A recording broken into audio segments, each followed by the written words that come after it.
Good morning my dear students. आज की इस क्लास में हम लोग क्लास टेंथ हिंदी के महत्वपूर्ण प्रश्न उत्तरों की बात करेंगे कि कौन कौन से क्वेश्चन हैं जो आपको इस समय तैयार करने चाहिए बोर्ड के पॉइंट ऑफ व्यू से।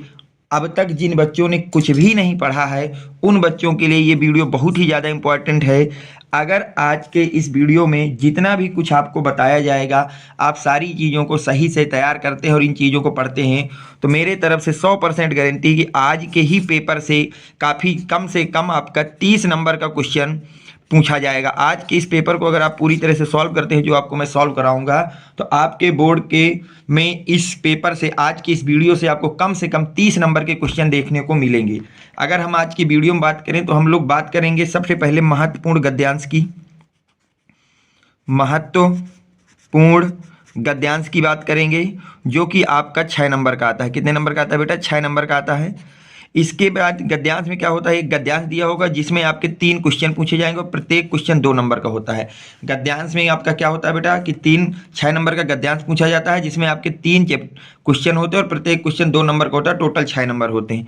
अगर मैं आपसे महत्वपूर्ण गद्यांश की बात करूं तो आप अपनी किताब क्वेश्चन बैंक को टिक कर लीजिए बेटा। केवल 2 चैप्टरों के आपको गद्यांश पढ़ना है, एक मित्रता और दूसरा पढ़ना है बेटा ममता। केवल इन 2 चैप्टरों के आप गद्यांश अच्छी तरह से तैयार कर लीजिए। जितने भी आपके क्वेश्चन बैंक में दिए हैं इससे बाहर कोई भी गद्यांश तैयार करने की जरूरत नहीं, इन्हीं में से कोई ना कोई आएगा। तो आज की इस वीडियो में हम लोग सबसे पहले बात करेंगे महत्वपूर्ण गद्यांश की, तो 6 नंबर इसके हो जाएंगे।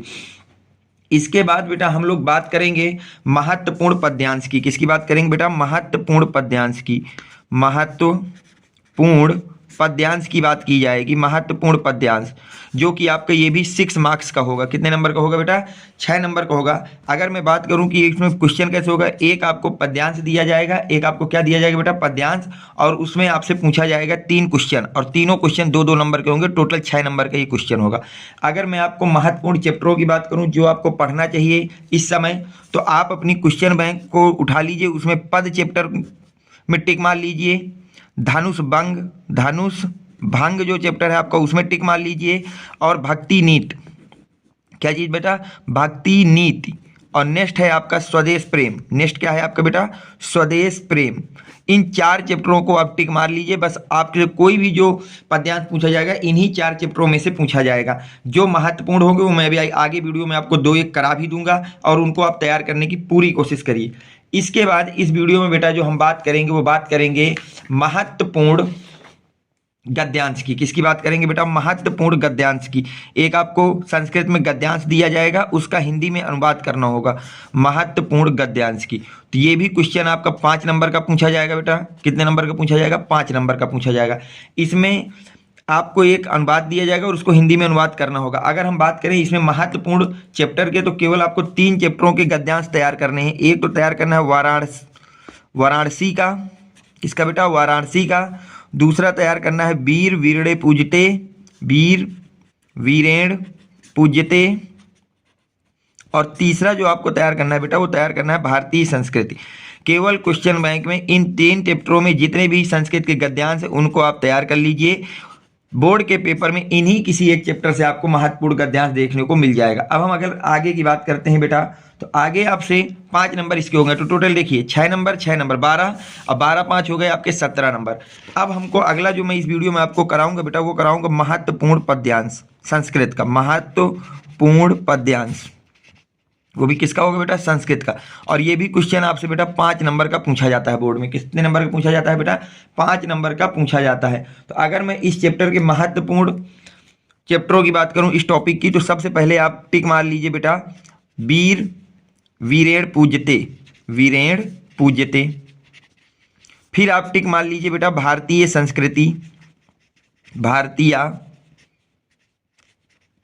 संस्कृति। और इसके बाद आप टिक मार लीजिए बेटा जीवन सूत्राणी। केवल इन चैप्टरों के आप जितने भी आपको पद्य संस्कृत में दिए गए हैं आपके चैप्टर में, किसमें बेटा? चैप्टर में क्वेश्चन बैंक के, केवल उनको बस तैयार कर लीजिए। बाहर से कुछ भी तैयार करने की जरूरत नहीं है, इन्हीं में से कोई ना कोई क्वेश्चन आएगा।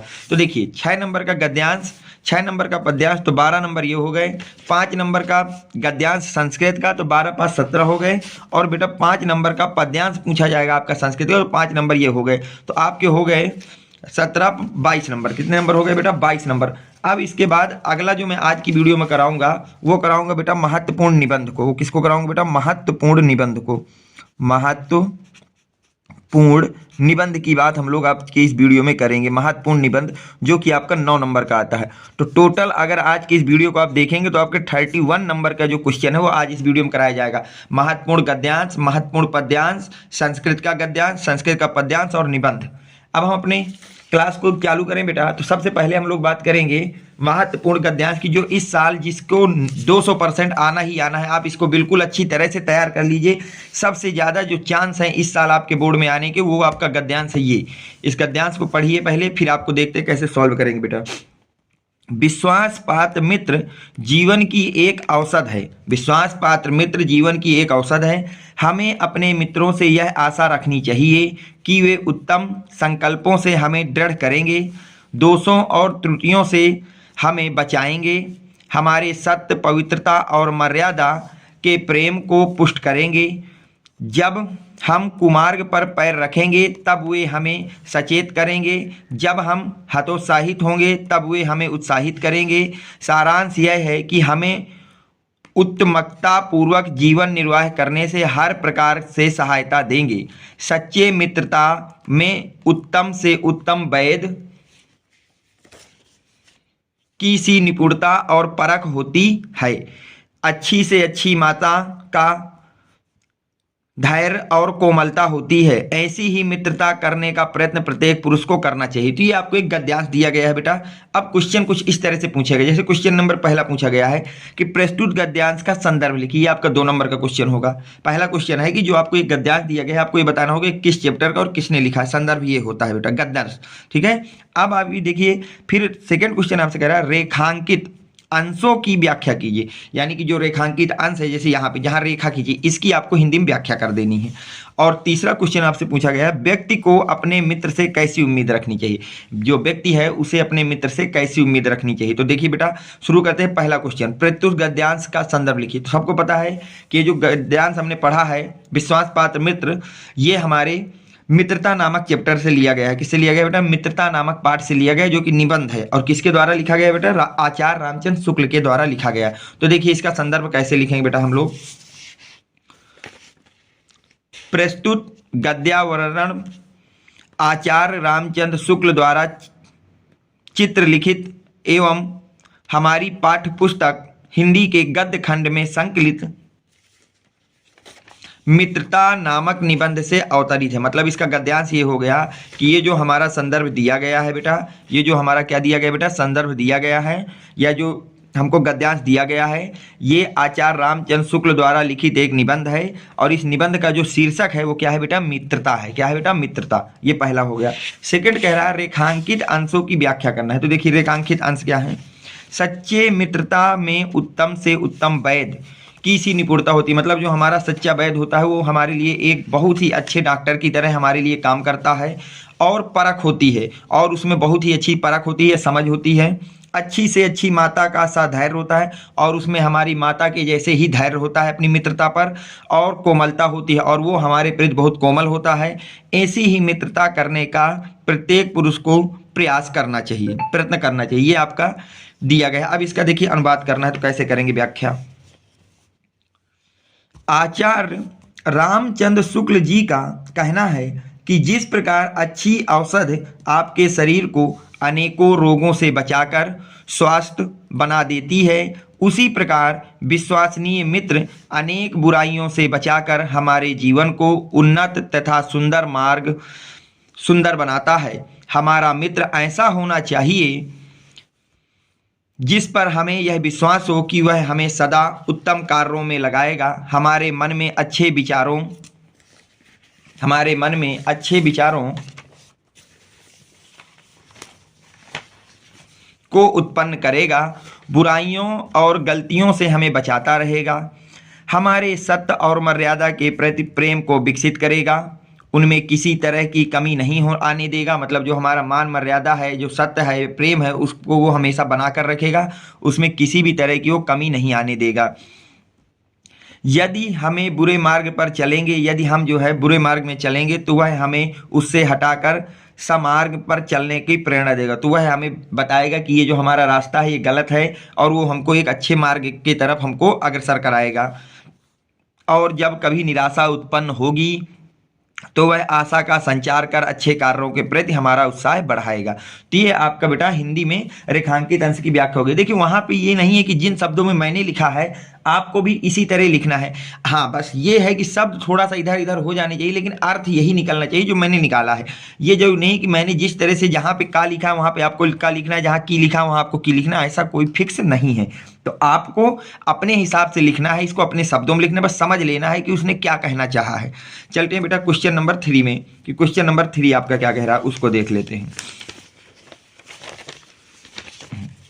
देखिए क्वेश्चन नंबर 3 की बात करें तो बोला गया है व्यक्ति को अपने मित्र से कैसी उम्मीद रखनी चाहिए। व्यक्ति को अपने मित्र से कैसी उम्मीद रखनी चाहिए।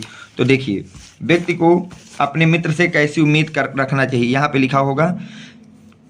हाँ, यदि हम बुरे मार्ग में हो तो, अच्छा ये तो अर्थ हो गया, सॉरी।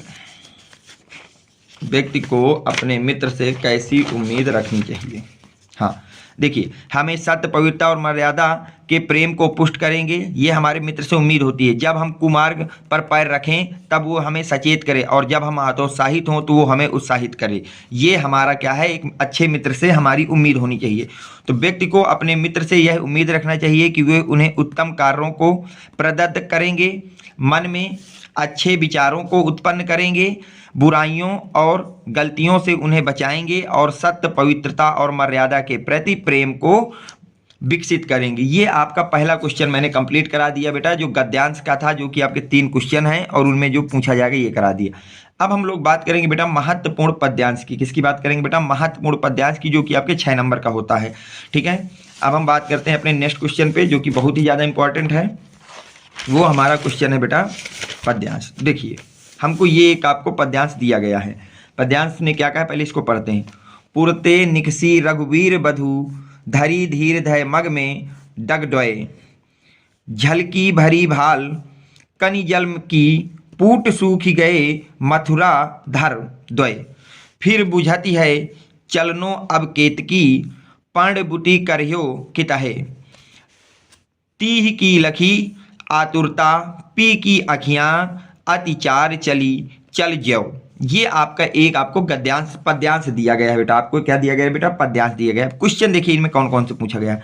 पहला क्वेश्चन, प्रस्तुत गद्यांश का संदर्भ लिखिए। प्रस्तुत गद्यांश पद्यांश का संदर्भ लिखना है, सॉरी प्रस्तुत पद्यांश का आपको क्या लिखना है बेटा? संदर्भ लिखना और उसकी व्याख्या करना है। पहला क्वेश्चन 2 नंबर का। दूसरा क्वेश्चन है, किस कारण सीता जी के माथे पर पसीना आ रहा था और ओंठ सूख रहे थे? कि ऐसा कौन सा कारण था कि जो सीता जी थे उनके माथे में पसीना आ रहा था और उनके ओंठ सूख रहे थे। अगला क्वेश्चन है, श्री राम के नेत्रों से आंसू क्यों बहने लगे? जो श्री राम हैं उनके आंखों से आंसू क्यों बहने लगे? तो क्वेश्चन नंबर पहला है बेटा कि पद्यांश का संदर्भ और व्याख्या लिखना। तो देखिए संदर्भ हमको पता है कि ये जो आपका पद्यांश दिया गया बेटा, ये प्रस्तुत पद्यांश गोस्वामी तुलसीदास द्वारा रचित कवितावली से हमारी पाठ्य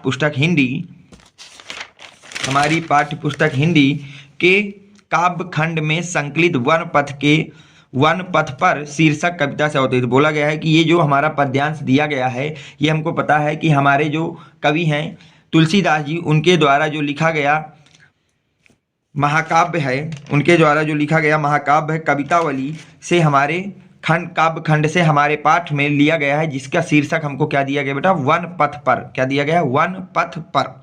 अगर हम व्याख्या करें तो राम, लक्ष्मण और सीता बड़े धीरज के साथ श्रृंगेरपुर से आगे 2 कदम ही चले थे कि सीता जी के माथे पर पसीने की बूंदें झलकने लगी और उनके सुंदर ओंठ थकान के कारण सूख गए, और जो उनके सुंदर ओंठ थे वो थकान के कारण बेटा सूखे सूखे नजर आ रहे थे। जब सीता जी ने अपने प्रीतम राम से पूछा, अभी हमें कितनी दूर और चलना पड़ेगा? अब सीता जी जब थक जाती हैं, उनके ओंठ सूखने लगते हैं, तो अपने प्रीतम अपने पतिदेव राम से पूछते हैं कि हे राम, अभी हमें कितनी दूर और चलना है? कितनी दूर पर पत्तों की कुटिया बनाकर रहेंगे, अर्थात हम कितनी दूर बाद विश्राम करेंगे, एक कुटिया बनाएंगे और वहां पर अपना विश्राम करेंगे। अंतर्यामी श्री राम सीता जी की व्याकुलता का कारण तुरंत समझ गए थे, और जो श्री राम थे वो अपने अर्धांगिनी अपनी पत्नी सीता जी की व्याकुलता का कारण कि वो ऐसा क्यों कह रही हैं उसको भी बहुत जल्दी समझ गए थे कि ऐसा वो इसलिए कह रही हैं क्योंकि वो बहुत थक चुकी हैं चलते चलते और विश्राम करना चाहती हैं, और सीता जी थोड़ी देर के लिए आराम करना चाहती हैं। राज महत्व का सुख भोगने वाली अपनी पत्नी की ऐसी दशा देखकर श्री राम के सुंदर नेत्रों से आंसू टपकने लगे, और जब उन्होंने अपनी पत्नी की ये दशा देखी कि मेरी पत्नी राजमहलों में रहने वाली, राज सुख को भोगने वाली मेरे कारण इस जंगल में भटक रही है, तो उनको ये सोच करके उनके सुंदर नेत्रों से कुछ आंसू की बूंदें टपकने लगती हैं। ये आपका हो गया बेटा फर्स्ट क्वेश्चन, इतना आपको लिखना होगा।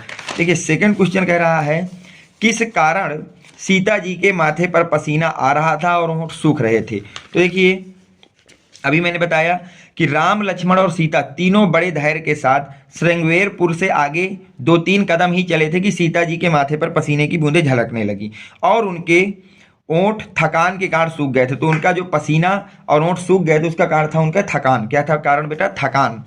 चलते हैं बेटा लास्ट क्वेश्चन इसमें क्या पूछा गया उसको देखते हैं। अगला क्वेश्चन आपसे कह रहा है श्री राम के नेत्रों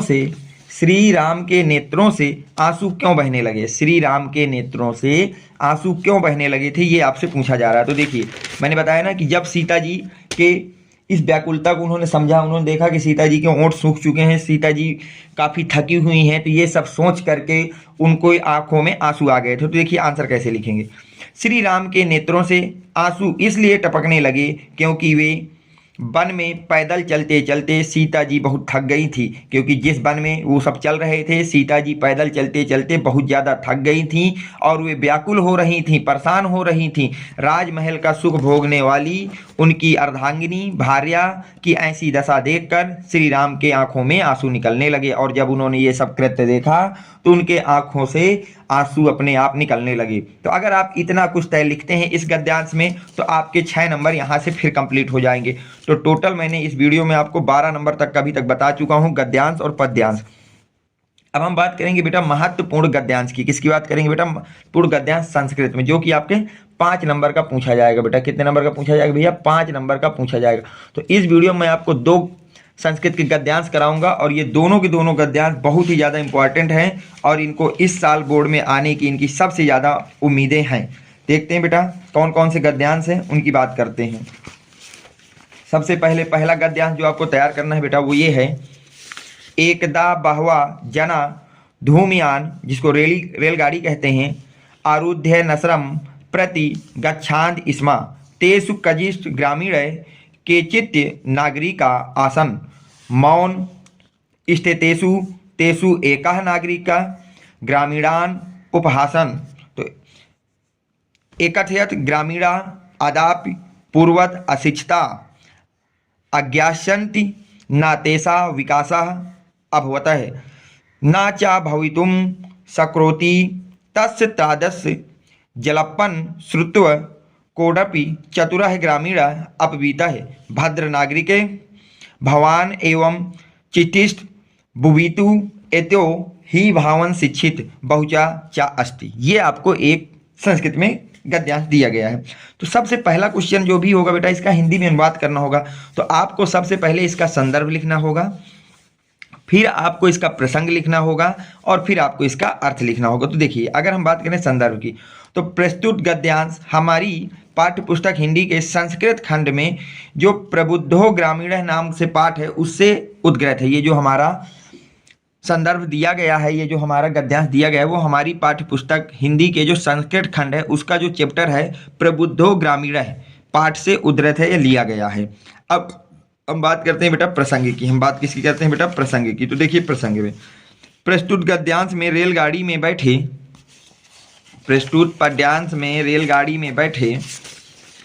कुछ ग्रामीण और शहरी लोगों के बीच परस्पर होने वाली बात के विषय पे चर्चा की गई है। ये जो गद्यांश है इसमें एक रेलगाड़ी है जिसमें कुछ ग्रामीण बैठे हैं और कुछ शहरी लोग बैठे और उनके बीच बातचीत के विषय की चर्चा की गई है। जैसे पहला बेटा एकदा बहवा जना धूम्रयान आरुष्य नसरम प्रतिगच्छाम स्मः। यानी कि एक समय बहुत से लोग रेलगाड़ी में चढ़कर नगर की ओर जा रहे थे। कहाँ जा रहे थे बेटा? नगर की ओर जा रहे थे। तेसु कचित ग्रामीण, तेस मतलब उनमें से, कचित मतलब थे, ग्रामीण मतलब कुछ उनमें से गांव के लोग थे, उनमें से कुछ ग्रामीण भी थे। उनमें से क्या थे बेटा? कुछ ग्रामीण भी थे। केचित नागरिका आसन, और कुछ शहरी लोग भी थे। और कुछ क्या थे बेटा? और कुछ जो थे शहरी वासी भी थे, शहरी लोग भी थे।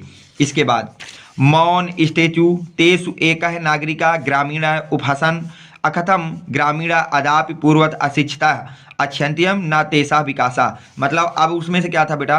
उसमें चुपचाप बैठे रहने पर एक नगरवासी ने ग्रामीणों का उपहास उड़ाते हुए कहता है कि जो ये ग्रामवासी हैं ये पहले की भांति आज भी गंवार हैं और अनपढ़ हैं। ना तो उनका विकास हुआ है और ना ही हो सकता है, ना तो उनका विकास हुआ है और ना ही हो सकता है।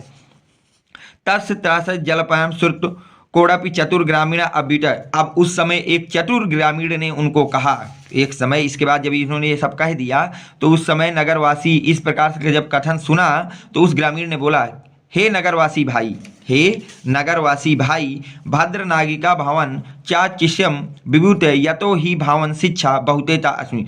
तुम एक शिक्षित व्यक्ति हो। तुम क्या हो बेटा? एक शिक्षित व्यक्ति हो। आप ही कुछ कहें क्योंकि आप शिक्षित और जानकार या समझदार हैं। तो ये इस गद्यांश का आपका हिंदी में अनुवाद हो गया। किसमें बेटा? हिंदी में अनुवाद हो गया। ये तो आपका पहला हो गया। इसके बाद जो दूसरा एक आपको और तैयार करना है वो है बेटा आपके सामने ये वाला। एषः नगरी भारतीय संस्कृते संस्कृत भाषाच केंद्र स्थली अस्ति। इत एवं संस्कृत वाडमस्यम संस्कृष्ट आलोकः सर्वत्र प्रसूतः। मुगल युवसनः दारासिकोः आवगत्यं भारतीय दर्शन शास्त्राणाम् अध्ययनम् अकरोत्। सा तेषा ज्ञानेन तथा प्रभाविता अभवत यत् तेन उपनिषदाम अनुवाद फारसी भाषायाम करती। तो ये आपका एक गद्यांश दिया गया है, इसको हिंदी में आपको अनुवाद करना, ये भी बहुत ही ज़्यादा इंपॉर्टेंट है। और अगर आज की क्लास में बताए गए इन दोनों गद्यांशों को आप अच्छी तरह से तैयार कर लेते हैं बेटा तो बोर्ड में इन्हीं दो में से कोई ना कोई एक गद्यांश आपको देखने को मिलेगा। देखिए अगर हम इसका संदर्भ लिखें तो प्रस्तुत गद्यांश हमारी पाठ्य पुस्तक हिंदी के संस्कृत खंड के वाराणसी नामक पाठ से उद्धृत है। किस पाठ से उद्धृत है बेटा? वाराणसी नामक पाठ से उद्धृत है। कौन से पाठ से बेटा? वाराणसी नामक पाठ से उद्धृत है। वाराणसी नामक पाठ से क्या है? उद्धृत है। ठीक। अगर हम प्रसंग की बात करें बेटा, इस गद्यांश में वाराणसी की ऐतिहासिकता तथा अवस्थिति के विषय में बताया गया। और ये जो गद्यांश है इस गद्यांश में हमको बेटा वाराणसी के ऐतिहासिकता और अस्तित्व के विषय में बताया जा रहा है। अब अगर हम हिंदी में अनुवाद करें बेटा तो लिखा एषा नगरी भारतीय संस्कृते संस्कृत भाषायाम केंद्र स्थली अस्ति। मतलब एक नगरी भारतीय संस्कृत और संस्कृत भाषा का केंद्र स्थली है। एक नगरी भारतीय संस्कृति और संस्कृत भाषा का केंद्र स्थली है। आगे बेटा, इत एवं संस्कृत वाडमस्य संस्कृत आलोका सर्वत्र प्रसूता है। यहीं से संस्कृत साहित्य और संस्कृत का प्रकाश सभी जगह में फैला। सभी जगह में क्या हुआ बेटा? फैला। मुगल युवसना दारा सिकोवा आवगच्छम भारतीय दर्शन शास्त्रम अध्ययन अकरोत्। सा तेषा ज्ञानेन तथा प्रभुता अभवत यत् तेन उपनिषदम अनुवादम फारसी भाषायाम करती। अब मुगल युवराज जो थे दारा सिकोह ने यहाँ आकर भारतीय दर्शन शास्त्रों का अध्ययन किया था। भारतीय दर्शन शास्त्रों का क्या किया था बेटा? अध्ययन किया था। वह उनके ज्ञान से इतना प्रभावित हुआ था कि उन उपनिषदों का अनुवाद फारसी भाषा में करा दिया था। उन सभी उपनिषदों का जो अनुवाद है उन्होंने फारसी भाषा में करा दिया था। किस भाषा में करा दिया था बेटा? फारसी भाषा में करा दिया था। तो ये हो गए बेटा महत्वपूर्ण आपके गद्यांश संस्कृत के जो आपको तैयार करना है। इसके बाद आपका एक गद्यांश का टॉपिक भी मैंने आपको करा दिया। एक मिनट, अब देखिए अब आपको क्या करना है उसकी हम लोग बात करते हैं। गद्यांश भी हो गया आपका। ठीक बेटा, अब देखिए आगे गद्यांश कि 5 नंबर ये हो गए, तो आपके टोटल हो गए 12 5 17 नंबर। कितने नंबर हो गए बेटा? 17 नंबर की हम लोग अब तक बात कर चुके हैं अपने वीडियो में। अब हम देखेंगे महत्वपूर्ण पद्यांश को। किसको देखेंगे बेटा? महत्वपूर्ण पद्यांश को, जो कि 5 नंबर का पूछा जाएगा। तो देखिए, जिन जिन पद्यांशों को मैं बता रहा हूँ संस्कृत में, केवल उनको तैयार कर लीजिएगा, वही सबसे ज़्यादा इंपॉर्टेंट आपके पद्यांश हैं। जैसे पहला पद्यांश की अगर हम बात करें बेटा, तो पहला पद्यांश कह रहा है, किस्मित गुरुवर भूमे किस दुश्चर चखात, किस्मित शीघ्रतर वातात, किस्मित बहुतर वाराब, माता गुरुतरा भूमे स्वातः पिच्योतः रस्यतः, मन शीघ्रतर वातात, चिंता बहुतरी राम। ये आपको एक पद्यांश दिया गया है। अब आपको इसका संदर्भ लिखना है और हिंदी में अनुवाद करना है। तो देखिए संदर्भ, प्रस्तुत श्लोक हमारी पाठ्य पुस्तक हिंदी के संस्कृत खंड के जीवन सूत्राणी पाठ से उद्धृत है। मतलब ये जो हमारा पद्यांश दिया गया है, ये हमारी पाठ्य पुस्तक हिंदी के संस्कृत खंड के जीवन सूत्राणी नामक पाठ से लिया गया है। देखिए अब बेटा प्रसंग क्या होगा, प्रसंग की बात कर लेते हैं इस श्लोक का। इस श्लोक में यक्ष के प्रश्नों और युधिष्ठिर के उत्तरों के मध्य में माता पिता इत्यादि के महत्व को दर्शाया गया है। कि ये जो हमारा पद्यांश दिया है, इसमें युधिष्ठिर और यक्ष के बीच कुछ प्रश्नोत्तर होते हैं और उसमें माता पिता के महत्व के विषय में बताया गया है। अब हम इसका हिंदी में अनुवाद देखते हैं क्या होगा बेटा। व्याख्या करें तो यक्ष युधिष्ठिर से पूछता है कि भूमि से महान क्या है, कि भूमि से महान क्या है, आकाश से ऊंचा कौन है, वायु से अधिक शीघ्रगामी कौन है, जो वायु से अधिक तेज चल सकता है, तिनके से भी अधिक दुर्लभ या कमजोर बनाने वाली क्या है। तो युधिष्ठिर उत्तर देता है इन सभी प्रश्नों का, माता गुरुतरा भूमे स्वाता है, यानी कि जो माता हैं वो पृथ्वी से अधिक भारी माता हैं, स्वाद पिच्योटे रसस्त्रा, और आकाश से अधिक ऊंचे हमारे पिता हैं। फिर अगला है मन शीघ्रता वातायम, और जो आप वायु है, वायु से भी अधिक अगर कोई तीव्र है तो वो है शीघ्रगामी मन। वो कौन है बेटा? शीघ्रगामी मन। वो हमारा क्या बेटा? शीघ्रगामी मन है, शीघ्रगामी मन। वाताय चिंता बहुतरी तिड़ाता है, इसका मतलब दृढ़ से अधिक जो दुर्बल बनाने वाली चीज है वो है हमारी चिंता। वो क्या है बेटा? वो है हमारी चिंता। देखिए अगला जो मोस्ट इंपॉर्टेंट बेटा आपको पद्यांश दिया गया है उसको तैयार करना। इन 2 पद्यांशों को आप अच्छी तरह से तैयार कर लीजिए।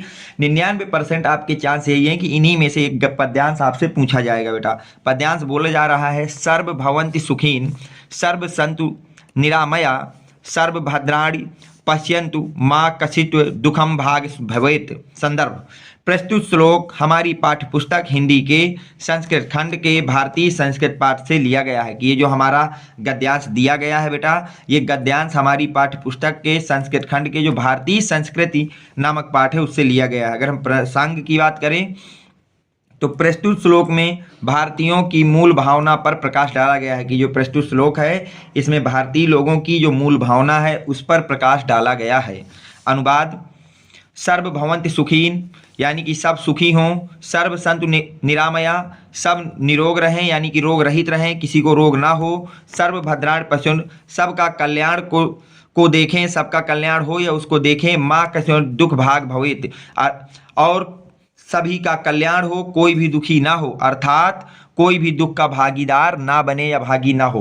तो ये आपके महत्वपूर्ण जितने भी गद्यांश और पद्यांश हिंदी और संस्कृत में, तो वो मैंने इस वीडियो में आपके करा दिए। तो अगर आप इसको तैयार करते तो आपके हो जाएंगे 5 नंबर यहाँ से। तो टोटल आपके पास नंबर हो गए बेटा 22। कितने नंबर हो गए? 22। अब हम लोग बात करेंगे एक महत्वपूर्ण आपके निबंध की। किसकी बात करेंगे बेटा? महत्वपूर्ण निबंध की, जो कि 9 नंबर का पूछा जाता है आपके बोर्ड में। कितने नंबर पूछा जाता है बेटा? 9 नंबर का। तो अगर हम महत्वपूर्ण निबंध की बात करें कि कौन कौन से तैयार करने हैं, तो उनमें से ही बेटा पहला तो आपको तैयार करना है प्रदूषण की समस्या तथा समाधान, विज्ञान वरदान या अभिशाप, बेरोजगारी की समस्या, भ्रष्टाचार एक समस्या। इन 4 टॉपिक पे आप अपना निबंध तैयार कर लीजिए। इन्हीं में से कोई ना कोई एक निबंध आपसे पूछा जाएगा। इस वीडियो में हम लोग बात करेंगे बेटा प्रदूषण की समस्या तथा समाधान के निबंध में। तो देखिए इस निबंध को आप किस तरह से लिखेंगे, कितनी हेडिंग बनेगी, क्या कैसे होगा, वो सब मैं आपको इसमें बताने जा रहा हूँ आपको।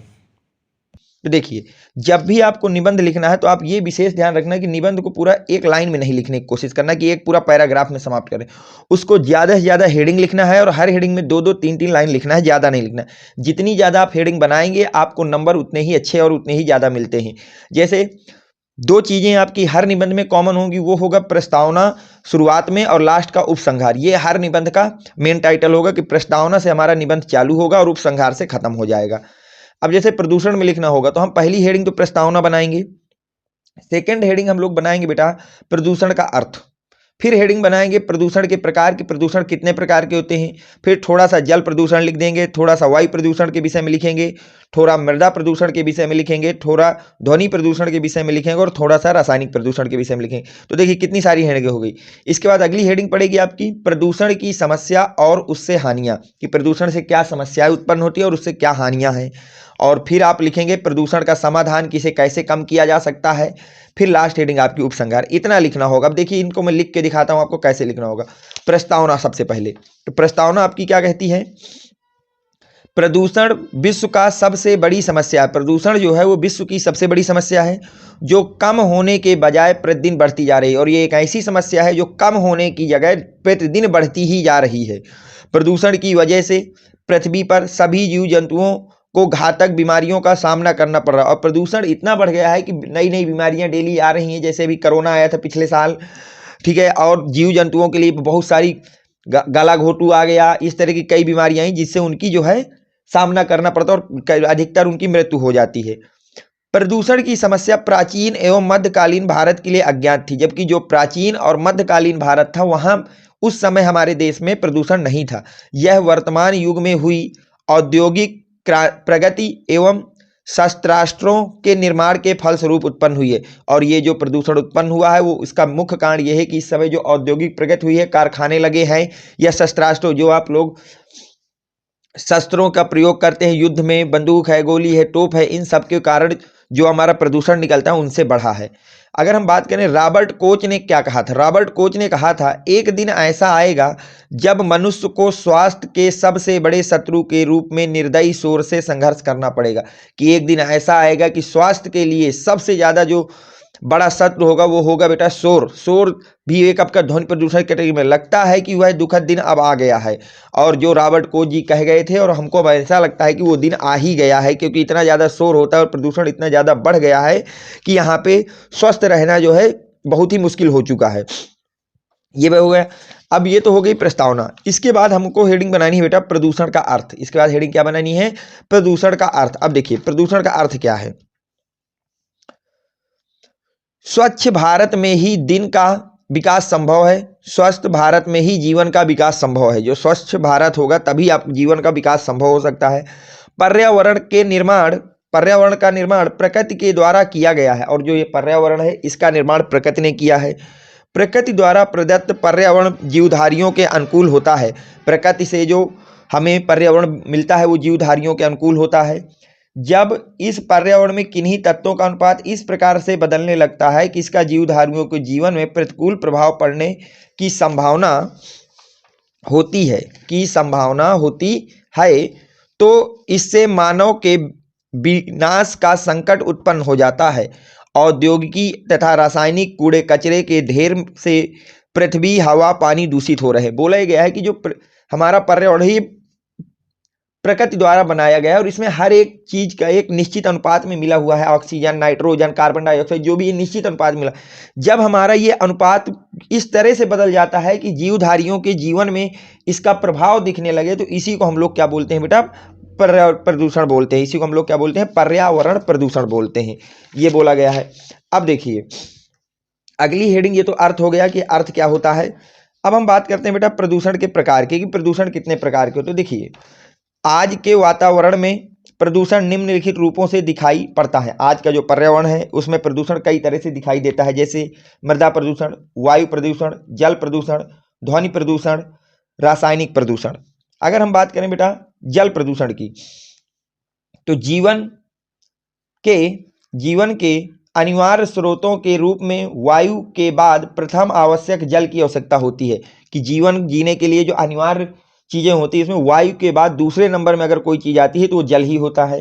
जल का शुद्ध होना स्वास्थ्य जीवन के लिए बहुत आवश्यक है और जल का जो है शुद्ध होना भी बहुत ज़्यादा जरूरी है। उद्योगों और घरों से निकला हुआ कचरा कई बार नदियों और अन्य जल स्रोतों में मिल जाता है। जो हमारे उद्योगों या घरों से कचरा निकलता है ये नदियां या जल स्रोतों से मिल जाता है, जिससे यह उन्हें प्रदूषित कर देता है और मिल करके वहाँ पे जो जल एकत्रित होता है उस जल को ये लोग क्या कर देते हैं, प्रदूषित कर देते हैं, खराब कर देते हैं। जल प्रदूषण के कारण अनेक बीमारियां पैदा कर देते हैं और फिर वो जब उस जल को खराब करते हैं तो उसमें कई बीमारियां भी पैदा हो जाती हैं। ये तो हो गया पहला। सेकंड हमें बनाना है बेटा, जल प्रदूषण हो गया। अब हमारी आएगी वायु प्रदूषण। इसके बाद क्या आएगा बेटा, वायु प्रदूषण। देखिए वायु प्रदूषण में वायु जीवन का अनिवार्य स्रोत है। वायु जो है वो जीवन का क्या है बेटा, अनिवार्य स्रोत है। प्रत्येक प्राणी को जीने के लिए शुद्ध वायु की आवश्यकता होती है और प्रत्येक प्राणी को जीने के लिए क्या है बेटा, शुद्ध वायु की आवश्यकता होती है, जिसके कारण वायुमंडल में इसका विशेष अनुपात होना आवश्यक है। और इसी कारण से वायुमंडल में इसका विशेष अनुपात होना बहुत आवश्यक होता है। जीवधारी सांस द्वारा ऑक्सीजन ग्रहण करते हैं और जो जीवधारी होते हैं बेटा वो सांस के द्वारा ऑक्सीजन को ग्रहण करते हैं और कार्बन डाइऑक्साइड को छोड़ते हैं। और ऑक्सीजन को तो ग्रहण कर लेते हैं लेकिन अपने अंदर से CO2 को बाहर छोड़ते हैं। पेड़ पौधे कार्बन डाइऑक्साइड लेते हैं और जो पेड़ पौधे होते हैं वो कार्बन डाइऑक्साइड को ग्रहण करते हैं और हमें ऑक्सीजन प्रदान करते हैं। और हमें क्या देते हैं बेटा, ऑक्सीजन हमको प्रदान करते हैं। यह सबसे खतरनाक प्रदूषण है और ये जो वायु प्रदूषण होता है सबसे खतरनाक प्रदूषण होता है। वायु प्रदूषण का मुख्य कारण उद्योगों और वाहनों से निकलने वाला धुआं। वायु प्रदूषण के कारण वायुमंडल में कार्बन डाइऑक्साइड की मात्रा बढ़ रही है। देखिए इसका मुख्य कारण होता है जो वायु प्रदूषण है वो है आपका वायुमंडल में कार्बन डाइऑक्साइड की मात्रा का बढ़ जाना। और वो बढ़ता कैसे, उद्योगों और वाहनों से निकलने हुए धुएं से बढ़ती है उसकी मात्रा। इससे पृथ्वी के ऊपर वाली ओजोन गैस का सुरक्षा चक्र बुरी तरह से प्रभावित हो रहा है और इस CO2 के कारण इतने ज़्यादा बढ़ गया है कि जो हमारा पृथ्वी के ऊपर ओजोन का सुरक्षा कवच लगा है ये भी बुरी तरह से डैमेज हो रहा है। ये हो गया बेटा वायु प्रदूषण। अगली हेडिंग आपकी बनेगी बेटा, उसका नाम होगा मृदा प्रदूषण। अगली हेडिंग क्या बनेगी बेटा, मृदा प्रदूषण। तो देखिए मृदा प्रदूषण में क्या लिखा जाएगा, मृदा प्रदूषण, मिट्टी में होने वाले प्रदूषण को मृदा प्रदूषण कहते हैं। तो मृदा प्रदूषण क्या होता है, वो प्रदूषण जो मिट्टी में होता है, वो प्रदूषण जो मिट्टी में होता है उसका नाम होता है मृदा प्रदूषण।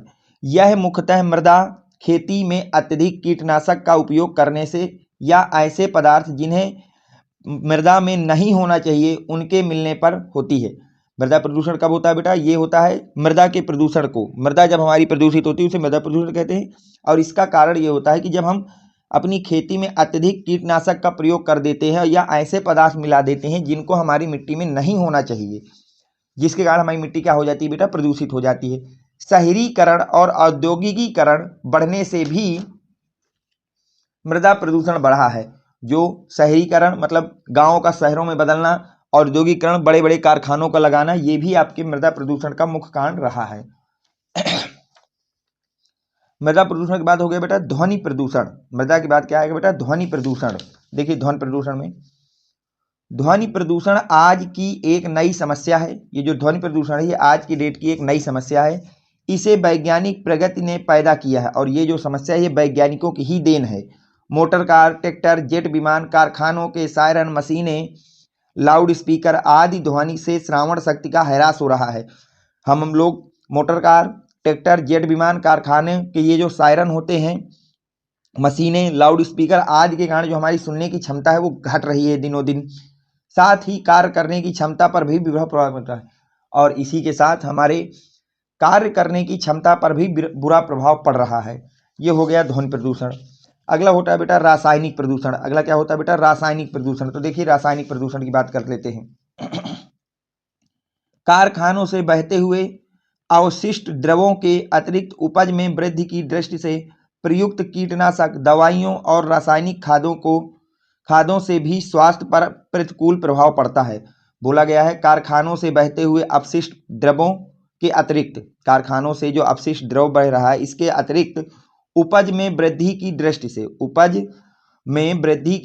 से प्रयुक्त कीटनाशक दवाइयाँ और उसमें जो हमारी दवाइयाँ उपयोग होती हैं और रासायनिक खादों से भी स्वास्थ्य पर प्रतिकूल प्रभाव पड़ा है। ठीक है, अब अगली हेडिंग हमारी होगी प्रदूषण की समस्या और उससे हानियां, कि प्रदूषण की समस्या क्या हो सकती है और उससे हानियां क्या हो सकती हैं। तो देखिए, निरंतर बढ़ती हुई मानव जनसंख्या, रेगिस्तान का बढ़ते जाना, भूमि का कटाव, ओजोन की परत का सिकुड़ना, धरती के तापमान में वृद्धि, वनों का विनाश तथा औद्योगिकीकरण ने विश्व के सम्मुख प्रदूषण की समस्या पैदा कर दी है। साथ ही श्वसन गति और नाड़ी गति में उतार चढ़ाव, जड़रांत्र की गतिशीलता में कमी तथा रुधिर परिसंचरण एवं हृदय पेशी के गुणों में भी परिवर्तन हो जाता है। जो बोला यह गया है कि जो आज के डेट में निरंतर मानव जनसंख्या बढ़ रही है, बढ़ते हुए रेगिस्तान और भूमियों का रेगिस्तान में बदलते जाना, कपाट, ओजोन की परत का सिकुड़ना और जो ओजोन है उसका सिकुड़ जाना, पृथ्वी का तापमान दिनों दिन बढ़ना, वनों की कमी करना या वनों को काट देना, औद्योगिकीकरण विकास के सम्मुख और बड़े बड़े कारखानों को लगाना, इन सब से बहुत ही ज़्यादा प्रदूषण बढ़ रहा है, जिससे हमारे श्वसन की गति, जो हमारे सांस लेने की गति है, नाड़ी की गति आदि में उतार चढ़ाव लगातार होता जा रहा है। रुधिर परिसंचरण एवं हृदय पेशी के गुणों में भी परिवर्तन हो रहा है। जो रुधिर परिसंचरण होता है और हृदय पेशी गुण होते हैं उनको भी बदल रहे हैं तथा प्रदूषण जन्य अनेकानेक बीमारियों से पीड़ित मनुष्य समय से पूर्ण ही मृत्यु का ग्रास बन जाता है। और इस तरह से प्रदूषण से बहुत सारी बीमारियां मनुष्य को जकड़ लेती हैं, जिसके कारण वो समय से पहले ही उसकी मृत्यु हो जाती है। ये हो गया। फिर क्या है बेटा, समस्या का समाधान। अब ये जो समस्या उत्पन्न हो गई, इसका समाधान क्या है उसकी बात करते हैं। समस्या का समाधान, तो देखिए, वातावरण को प्रदूषण से बचाने के लिए वृक्षारोपण सर्वश्रेष्ठ साधन है। वातावरण को प्रदूषण से बचाने के लिए वृक्षारोपण एक सर्वश्रेष्ठ साधन है। मानव को चाहिए कि वह वृक्षों और वनों को कुल्हाड़ियों का निशाना बनाने के बजाय उन्हें फलते फूलते देखे। ये जो मनुष्य पेड़ पौधों को, वृक्षों को काट देता है कुल्हाड़ियों से, वो ना करके उनको बढ़ने दे, उनको फलने फूलने दे तथा सुंदर पशु पक्षियों को अपना भोजन बनाने के बजाय उनकी सुरक्षा करे। और जो मनुष्य पशु पक्षियों को मार करके खा जाते हैं उनको ऐसा ना करे, उनकी सुरक्षा करे। तकनीकी ज्ञान का उपयोग खोए हुए पर्यावरण को फिर से प्राप्त करने पर बल देने के लिए किया जाना चाहिए। और जो हमने विज्ञान में प्रगति की है उसका उपयोग हमें इस काम के लिए करना चाहिए कि जो प्रदूषण हमारे फैला है इसको कैसे कम किया जा सकता है। वायु प्रदूषण से बचने के लिए हर प्रकार की गंदगी एवं कचरे को विधिवत समाप्त करने का उपाय निरंतर किए जाने चाहिए। और अगर आपको वायु प्रदूषण से बचना है तो जो कचरा होता है या गंदगी होती है उसको निरंतर समाप्त करने के लिए आपको उपाय करते रहना चाहिए। जल प्रदूषण को नियंत्रित करने के लिए औद्योगिक संस्थानों में ऐसी व्यवस्था की जानी चाहिए। अब देखिए, जैसे जल प्रदूषण एक मुख्य समस्या होती है तो कारखानों में एक ऐसी व्यवस्था करनी चाहिए कि वो पानी जो है, जो गंदगी भरा पानी है या अशुद्ध पानी, वो नदियों में ना जा सके, उसको पूरा शुद्ध करके ही नदियों में छोड़ा जाए। एक ऐसी व्यवस्था लगानी चाहिए। लास्ट हेडिंग बेटा ये तो हो गई समस्या का समाधान। अब लास्ट बेटा उपसंहार। लास्ट क्या है बेटा, उपसंहार। तो देखिए, उपसंहार में पर्यावरण में होने वाली मनुष्य को रोकने व उनमें समुचित संरक्षण के लिए समस्त विश्व में एक नई चेतना उत्पन्न हुई है। पर्यावरण में जो होने वाला प्रदूषण है उसको रोकने के लिए और उसको बचाव के लिए हमारे विश्व में एक नई चेतना उत्पन्न हुई है। हम सभी,